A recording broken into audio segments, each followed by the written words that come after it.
প্রথম বাবা মাসের আমার স্যালারি 5,000 টাকা প্রথম মাসের লাগবে, ওই যে স্যালারি আমার পায় বাইকের দেখুন কিস্তি কিভাবে দিতে হইব। বাবার কাছ থেকে টাকা নেয়। 1 2 3 4 5 এই লো বাবা। ধন্যবাদ বাবা। বাবা আমি দৈনিক অফিসে যাই, 200 টাকা তেল লাগে, মাসে হয় 6,000 টাকা, ওই 6,000 টাকা দাও। এই লো 6,000 টাকা। আর এই 19,000 টাকা তোর 30,000 বিয়ার টাকা লইগা বেতন জমা পাইছে করবো সব আমি। বাবা দিতেছে। আমার আরো 10,000 টাকা দাও, আমার নিজের লিগা প্যান্ট শার্ট আর হলো জুতা জুতা কিনতে হইব। কিনবো। এই কাপড়টি পুরানো হয়ে গেছে গা, এটি অফিসে পরে গেলে অনেক খারাপ দেখা যায়। এই লো 10,000। আর এই 9,000 টাকা তোর বিয়ার লইগা আমি জমা করবো। বাবা আমি একটা দোকানে পুরো 1 মাস বাকি খাইছিলাম, ওদিকে আমার 8,000 টাকা হয়ে গেছে গা। আপনি যদি আমার 8,000 টাকা দিতেন তাহলে ওই দোকানের বাকি টাকাটা শোধ করে দিতাম। 5 6 7 8 এই লো 8,000 টাকা।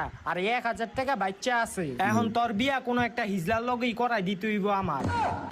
কারণ এই 1,000 টাকা দিয়ে কেউ তোরে মাইয়া দিব না। এই 1,000 টাকাও তুই রাখা দে। বেতন দিছে আমারে। আর সব ভিডিওটি টাকা ভালো তো লাগলে লইয়া অবশ্যই গেছে সবাই গা। সাবস্ক্রাইব করে রাখবেন। ধন্যবাদ সবাইকে ভিডিওটি দেখার জন্য।